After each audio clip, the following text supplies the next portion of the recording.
If you want to have any hope of having playoff success, you're going to have to keep the ball in the yard. The Chicago Cubs, unfortunately, could not do that against the Cincinnati Reds on Friday, and it cost them another game. Time is ticking, y'all, and time is running out to cover up these mistakes and get them right and correct them before the playoffs start. Also, we want to talk about the Chicago Cubs' unfortunate news. One beat writer believes that Cade Horton could miss out on an award that everybody essentially believes he's a shoe-in to win.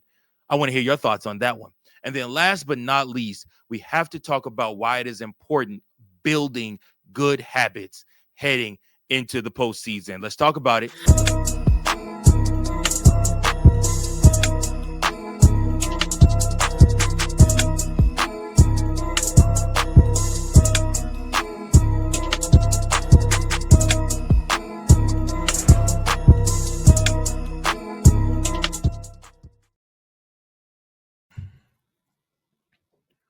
Welcome in, everybody, to another episode of Chicago Cubs Central, your number one spot for all things Chicago Cubs. Listen, I appreciate each and every last one of you guys for tuning in to this episode of Chicago Cubs Central. I appreciate it all so much. Hope you guys are having a great weekend and that you guys are feeling good heading into the weekend, but also heading into the postseason. That's right.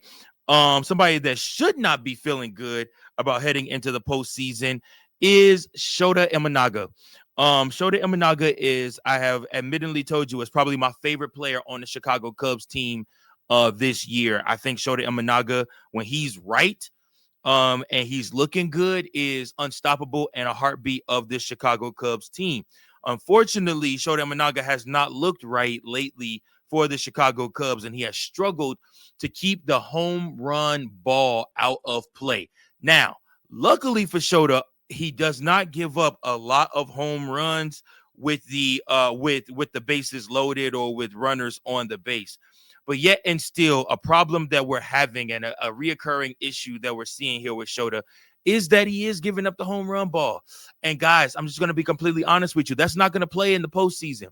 Those home runs are game shifting game momentum shifting home runs when it's postseason time. Those home runs mean so much more in the postseason.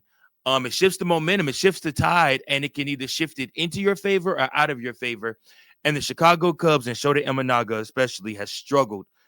Just didn't look good tonight. I mean, like I said, he pitched 5 innings, allowed 4 hits, 3 earned runs, 4 strikeouts in this game. Shota Imanaga was honest with himself. I mean, he's a very honest person. And I think that he doesn't sugarcoat things with us. He doesn't sugarcoat things with himself. He's honest with himself and he's hard on himself. And he was honest. He said he needs to lower the amount of home runs. That's something I've been trying to work on. So Shota allowed 3 solo home runs tonight against the Reds. Again, this will be his first time pitching in the postseason for the Chicago Cubs or pitching in the postseason in general. Again, like I said, it's one of those things where he just hasn't looked elite lately. And you know, I asked the question I think a month ago. Oh, wasn't even a month ago. I think it was like a week or 2 ago. I asked the question: had the league figured out Shota Imanaga? Had the league figured out what Shota's about? And you know, after having some conversations and then doing some more research, I don't know that the league figured Shota out as much as Shota kind of reverted back to what he's always been. If we're being completely honest, this is who Shota Imanaga was when he was playing over in Japan, when he's pitching over in Japan.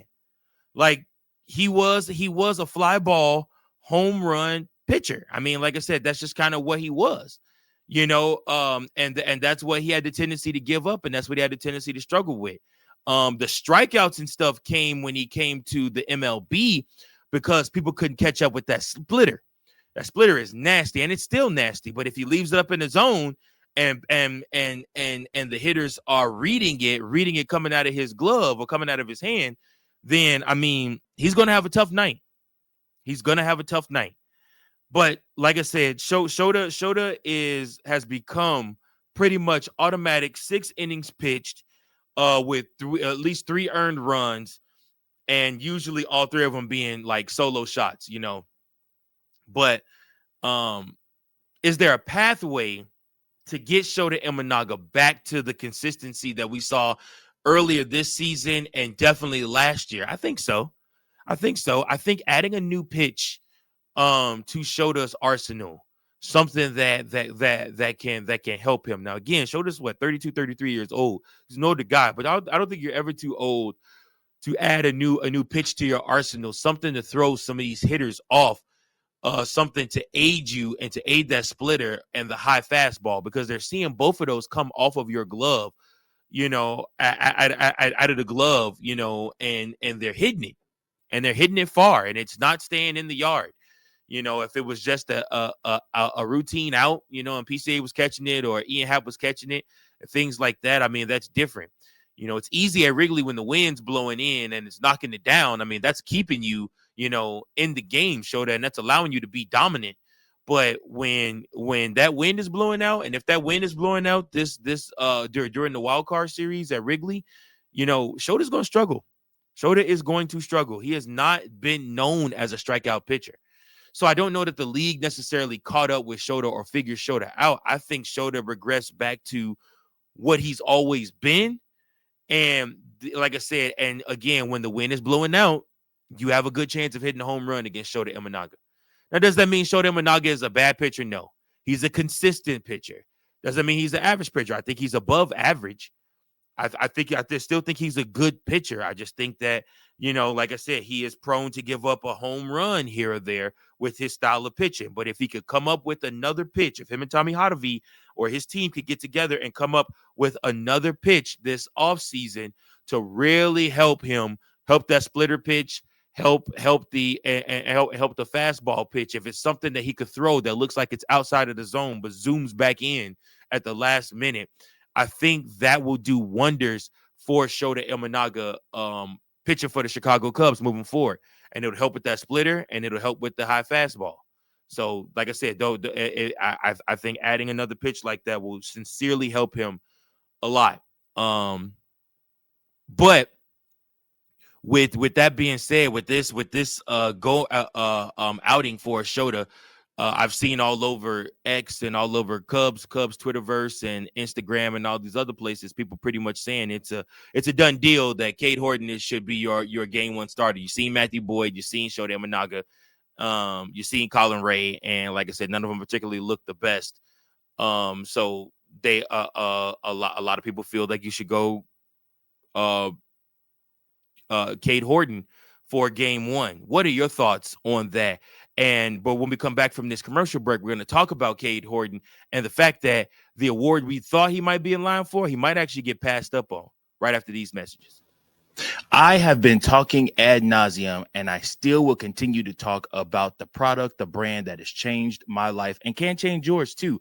What's that product? It's Dubby. It's an all-natural energy supplement that you can take on the daily to help you get through those urges, those moments when you want to nap, then when you hit the cliff, if you had a long night the night before and need to get through another crazy day of the hustle and bustle, the 9 to 5, whatever you got going on, Dubby is your energy drink. That's right. Not to mention, when you buy a container of Dubby, it actually equals out to almost $1 per drink. You can mix it in with whatever you want, whether that be a juice, whether that be a water, whether that be some type of other energy flavored drink, whatever you want, you can mix Dubby with it and it will do the trick for you. Guys, I don't understand what you're waiting on. Dubby takes care of everything for you. All you have to do is go on to the Dubby website and place your order. And at this time, when you do that, all you have to do is put in Cubs Central Pod 2024. That's right, Cubs Central Pod 2024. And you get 10% off on your Dubby order. That's right. Listen, guys, I'm telling you right now, Jitterless Energy. They have all different types of different flavors for you. Dubby has what you need. Be better with Dubby.